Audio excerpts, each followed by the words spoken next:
اعوذ باللہ من الشیطان الرجیم، بسم اللہ الرحمن الرحیم۔ حروف مقطعات یہ ایسے الفاظ ہیں جو قرآن پاک میں جب سورت شروع ہوتی ہے تو اس کے شروع میں یہ الفاظ آتے ہیں، ٹھیک ہے۔ اب ان کو پڑھنے کا طریقہ کیا ہے؟ ان کے اوپر جیسے مد ہے، تشدید ہے، ٹھیک ہے۔ جتنی بڑی مد ہوگی اس کو ہم نے اس لحاظ سے پڑھنا ہے، چھوٹی مد کو چھوٹی طرح جو جیسے مطلب پڑھنے کا طریقہ ہے اس طرح پڑھنا ہے۔ جیسے اب یہاں پہ الف لام میم، لام اور میم کے اوپر کیا ہے؟ بڑی مد ہے۔ پیچھے ہم نے پڑھا تھا کہ بڑی مد کو ہمیشہ ہم نے 5 الف کے برابر کھینچ کر پڑھنا ہے اور چھوٹی مد کو ہم نے 3 الف کے برابر کھینچ کر پڑھنا ہے۔ اب یہاں پہ ہم پڑھیں گے، لام کو ہم میم سے ملائیں گے، میم کے اوپر تشدید ہے اور اس کے اوپر مد بھی ہے۔ اچھا، ان کے اوپر زبر زیر پیش نہیں ہے، ٹھیک ہے، ان کے اوپر صرف مد ہے اور تشدید ہے اور کھڑا زبر ہے۔ ان کو ایسے پڑھا جائے گا، الف لام میم۔ اچھا، یہاں پہ ہم نے لام ایسے کیوں کیا؟ کیونکہ میم کے اوپر تشدید ہے، میم کے اوپر جب بھی تشدید ہے تو غنہ کرتے ہیں۔ غنہ مطلب ناک میں آواز روکتے ہیں، یہاں پہ ہمیں ناک میں آواز روکنی ہے۔ الف لام میم، الف لام میم پہ غنہ بھی ہے اور مد بھی ہے، غنہ بھی کریں گی اور اس کو میم کو ہم نے لمبا بھی کرنا ہے۔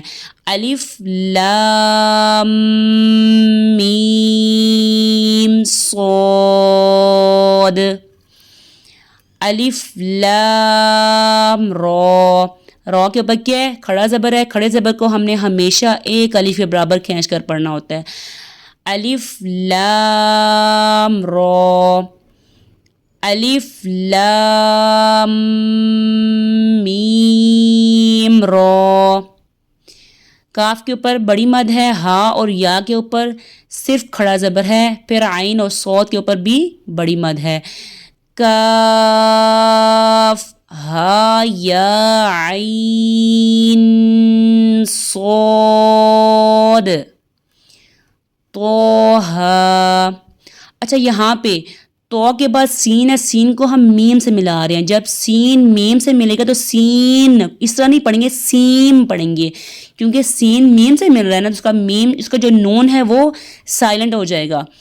تو سین میم، تو سین، یاسین، صاد، حامیم،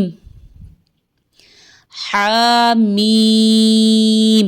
اب یہاں پہ عین پہ بھی بڑی مد ہے، سین پہ بھی بڑی مد ہے، قوف پہ بھی بڑی مد ہے، تو ان تینوں کو ہم نے ایک جیسا لمبا کر کے پڑھنا ہے۔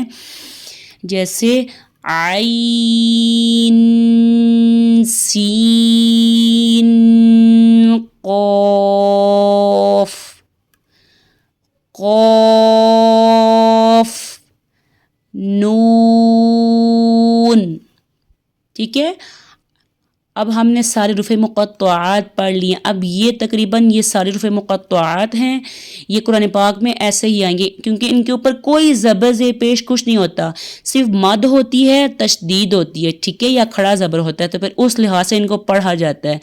اچھا، ایک اور چیز یہ بھی ہے کہ ان کا کوئی معنی کسی کو بھی نہیں پتہ۔ کہا جاتا ہے کہ ان کا معنی اللہ تعالیٰ نے اپنے پاس رکھا ہوا، جیسے قرآن پاک میں باقی الفاظ آتے ہیں ان کا معنی ہوتا ہے، ٹھیک ہے، ان کا کوئی بھی معنی ہمیں نہیں پتہ۔ یہ حروف مقطعات کہلاتے ہیں۔